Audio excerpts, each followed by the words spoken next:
Hello, hi. Hey, hi Jessie. Welcome. I know you're naughty. Hey, hi darling. Hi, auntie. So you made How's it, huh? the party going? Just started 2 pegs. Oh. James, look who's here. Hey Hi, Jessie, James. you look stunning. Okay, come let's drink.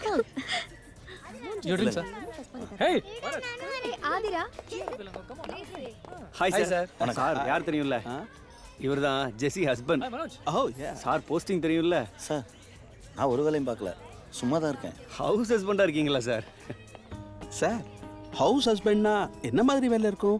சமைக்கிறது, குழந்தைய பார்த்துக்கிறது, துணி துவைக்கிறது, முறவாசல். Sir ஒரு சின்ன doubt, சில சமயம் வீட்டுக்கு போகும்போது என் ஒய்ஃபுக்கு நான் மல்லிகை வாங்கிட்டு போவேன். ஜெஸ்ஸி உங்களுக்கு அப்படி என்ன சார் வாங்கிட்டு வருவாங்க? Handbag.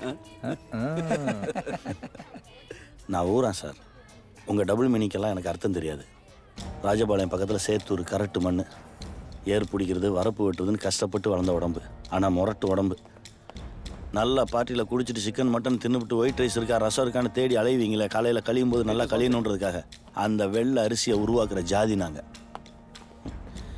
எப்போ நீங்களாம் எங்கள் ஊருக்குள்ளே கால் எடுத்து வச்சிங்களோ அப்போவே நாங்கள் ஊரை விட்டு வெளியேற வேண்டியதாகி போச்சு. பொம்பளைங்க உடம்புல புதையில தேடுறவங்களுக்கெல்லாம் புடவை துவைக்கிறது தப்பாக தான் சார் தெரியும். ரொம்ப கோவமாக இருக்கேன், ஆனால் அடக்கி வச்சுருக்கேன். உண்மையிலே பெரிய விஷயம் சார். இப்படி வாழ்றதுக்குள்ள ஒரு அர்த்தம் இருக்குது தெரியுமா? It's a kind of passion. ஆமாம் ஆமாம், it's a kind of passion. இது டேஸ்ட் பண்றியா? அம்மா உன்னோட குட்டி சாப்பிடலையா? இங்க தான் எங்கயாவது விளையாடிட்டு இருப்பாங்க. எங்க? அங்கிள் இதுல எது ஹி எது ஷி? இரு பாப்பா, நானே கூட்டிட்டு போறேன். இல்ல அங்கிள் நீங்க சொல்லுங்க, நானே இருமா, நானே கூட்டிட்டு போறேன். எங்க அப்பா சூப்பரா ஐஸ்கிரீம் செய்வாரு, செம்ம டேஸ்டா இருக்கும்.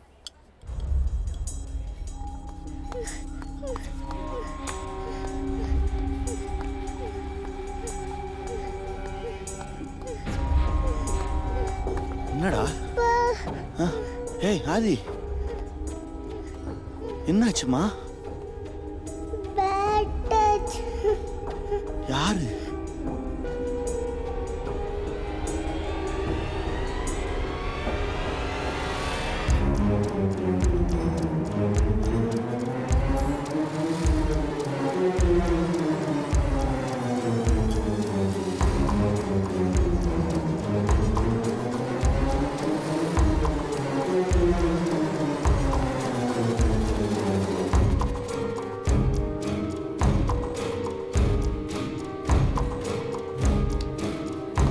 டேய் யாரு? இதுக்குன்னு வருவீங்களாடா? நல்லது எது கெட்டது எதுன்னு சொல்லி கொடுத்தாண்டா வளர்த்துருக்கேன். நல்லா கண்ட இடத்துல கை வைப்ப நீ. குழந்தடா. இளங்கோ. என்ன?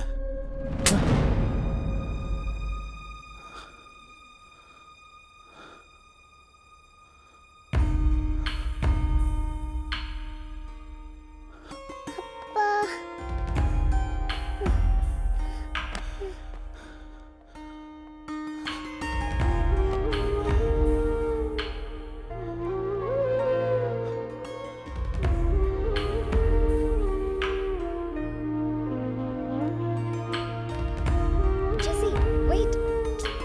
Jess.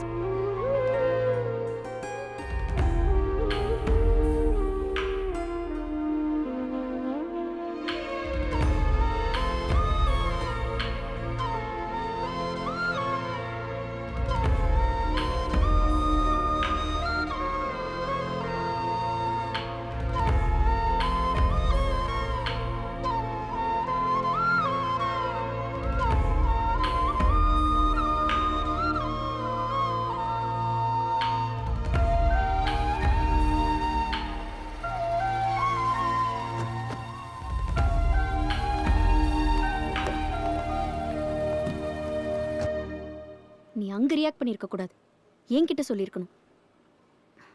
இப்போ என்னாச்சு? நம்ம பொண்ணுகிட்ட ஒருத்தர் மிஸ்பிஹேவ் பண்ணான்னு எல்லாருக்கும் எக்ஸ்போஸ் ஆனதை தவிர ஒன்றும் நடக்கல. உனக்கு எங்க எப்படி பிஹேவ் பண்றதுன்னு தெரியல. நடந்து போனால் 4 பேர் இடிக்கிற மாதிரி ஒரு நெருக்கடியான சொசைட்டில தான் வாழ்ந்துட்டு இருக்கோம். அதில் இது சரி அது தப்புன்னு சொல்லிட்டு நீ கோவப்படுற மாதிரிலாம் என்னால் கோவப்பட முடியாது. எனக்குன்னு நிறைய கமிட்மெண்ட்ஸ் இருக்கு. ஒரு சில இடங்கள்ல நிதானமாக தான் இருக்கணும். இந்த பொசிஷனுக்கு வரணும்னா அவ்வளோ உழைக்கணும். நாளைக்கு நீ பண்ணி வச்ச எல்லா தப்புக்கும் நான் தான் பதில் சொல்லணும். நான் இங்க பேசிட்டு இருக்கேன், நீ பண்ணதெல்லாம் சரிங்கிற மாதிரியே உட்கார்ந்துட்டு இருக்க.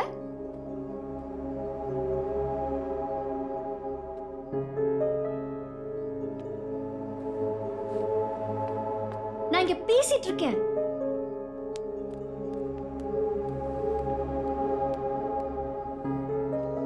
நீ வீட்டுக்குள்ளே இருந்து பொம்பளைங்களோட பேசி பேசி உலகம் சுருங்கிடுச்சு. நீ ஒரு கன்சர்வேட்டிவான பொம்பளை மனநிலைக்கு அந்த வந்துட்ட. இடத்துல உன்னை அரைஞ்சு பல்ல உடைக்கிறதுக்கு எவ்வளவு நேரம் ஆகும் ஜெசி? பொம்பளை அடிக்க கூடாதுன்னு பேசாம இருந்தேன். பேசுவ பார்த்துட்டு இருந்த வேலையை விட்டுட்டு உனக்கு வீட்டுல உட்காந்து சமைச்சு போட்டு தொண்டு ஊழியம் பண்றல, நீ பேசுவ. தொண்டு ஊழியமா? சிரிக்காத ஜெசி, சிரிக்காத. ஹலோ, ஏதோ நீ எனக்கு வாழ்க்கை கொடுத்த மாதிரி பேசுற. வீட்டு வாடகையில இருந்து மளிகை சாமான் வரைக்கும் ஏன் சம்பளம். நீ உட்கார்ந்து சாப்பிட்டுட்டு இருக்க. பெரிய வீடு, ஏசி ரூம். பெரிய வீடு, ஏசி ரூம்ல எல்லாம் சந்தோஷம் இல்ல ஜெசி. தூய்மையான அன்புலையும் எளிமையான வாழ்க்கையில இருந்து அது இருக்கு. தூய்மையான அன்பு எடுத்துட்டு அப்படியே போ. ஒரு நாள் உன்னை யாரும் மதிக்க மாட்டாங்க. தப்பா பேசாத, தப்பா பேசாத ஜெசி. ஒரு நல்ல கணவன் மனைவி சண்டையோட தூங்கக்கூடாது, சண்டையோட எழுந்துக்க கூடாதுன்னு நினைக்கிறேன் நான். அதனாலதான் இவ்வளவு பொறுமையா இருக்கேன். என்னோட பொறுமையை நீ இயலாமன்னு நினைச்சுக்காத. இங்க பாரு இளங்கோ, என்ன இந்த மாதிரி ஆர்குமெண்ட்டுக்குலாம் இழுக்காத. நீ 20 வருஷம் உட்கார்ந்து சம்பாதிக்கிறத நான் 2 வருஷம் அசால்ட்டா சம்பாதிச்சிருக்கேன். என் குழந்தைங்க இப்ப எப்படி இருக்கணும், ஃபியூச்சர்ல எப்படி இருப்பாங்க நான் முடிவு பண்ணிருக்கேன். அப்படித்தான் இருப்பாங்க. வேணும்னா நீ அதுல வாழ்ந்துட்டு போ. அப்படிலாம் என்னால வாழ முடியாது. காசுக்காக மானத்தை விட்டுட்டு என்னால வாழ முடியாது. அப்ப போ. வெளியில போய் ஒரு நாள் வாழ்ந்து பார். சோத்துக்கு சிங்கி அடிப்ப.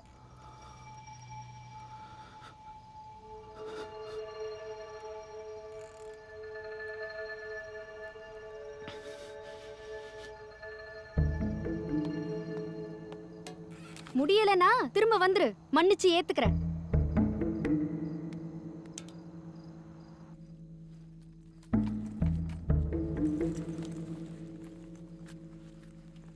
அப்பா, எனக்கு பயமா இருக்குப்பா.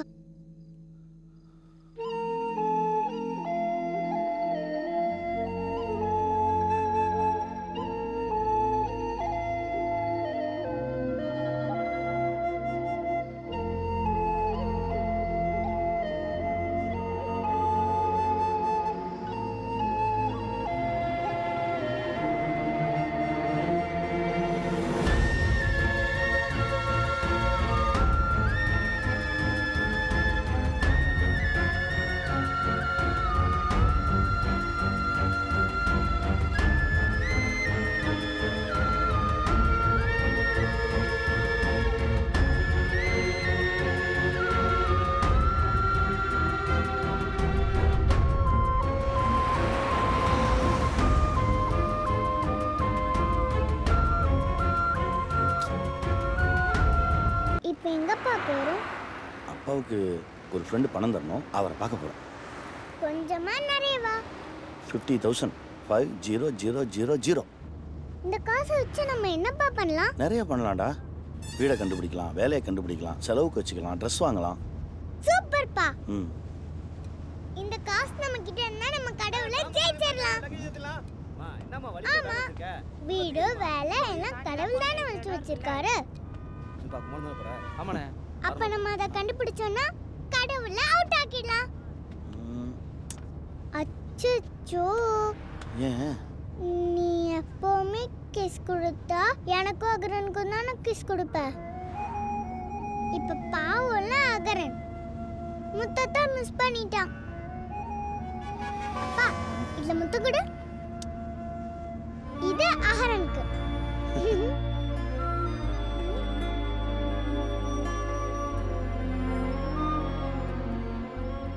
இது மாதிரி நான் என்னைக்கும் வச்சு போட்டு போயிடுவேம்மா. என்ன பண்றதுன்னே தெரியலடா. அப்பா இல்லாம கஷ்டமா இருக்குல்ல? எனக்கு அப்பா இல்லாம கஷ்டமா இருக்கு. குட்டு, ஃப்ரிட்ஜில் ஸ்நாக்ஸ் இருக்கு, ஓவனில் சாண்ட்விச் இருக்கு. எடுத்து சூடு பண்ணி சாப்பிடு. கை சுட்டுக்காத, 5 மினிட்ஸ் கழிச்சு சாப்பிடணும். ஓகேயா? அம்மாவுக்கு ஆஃபீஸில் மீட்டிங் இருக்கு, முடிச்சுட்டு வரும்போது உனக்கு மெக்டி வாங்கிட்டு வந்துடுறேன். சரியா? டிவி பார்க்குறதா இருந்தால் பாரு, பால்லாம் எடுத்து விளையாடி விண்டோ கிளாஸை உடச்சிடக்கூடாது. டைம் ஆச்சு. சைக்கிளிங் பண்ணுறதா இருந்தால் ஹால்குள்ளே பண்ணணும். பால்கனி டோர் ஓப்பன் பண்ணக்கூடாது. தூக்கம் வந்தால் சாப்பிட்டு தூங்கு. சேஃபாக இருக்கணும். அம்மா வந்துடுறேன். ஓகே?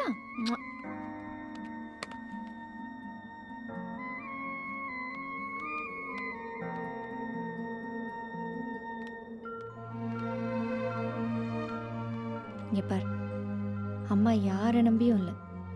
என் புள்ள, நீயும் யாரை நம்பியும் இருக்கக்கூடாது. ஓகேயா?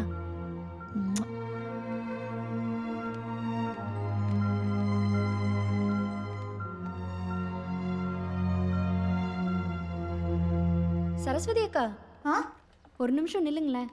சொல்லுமா. என் வீட்டுக்கு வேலைக்கு வரீங்களா? பையனை பார்த்துக்கணும், சமையல் பண்ணணும். 2 பேர் தான், பெருசாக ஒன்றும் வேலையெல்லாம் இருக்காது. மாதம் 5,000 கொடுத்துரு. 15,000மா? ஆமாம். என்னம்மா நீ? காசு பணம்லாம் ஜாஸ்தின்னு பார்க்காதம்மா. ஒரு போய் திருட்டு இருக்காது, வச்சது வச்ச இடத்துல இருக்கும். ஒரு 12,000 கூட சொல்லு, அட்ஜஸ்ட் பண்ணிக்கிறேன்.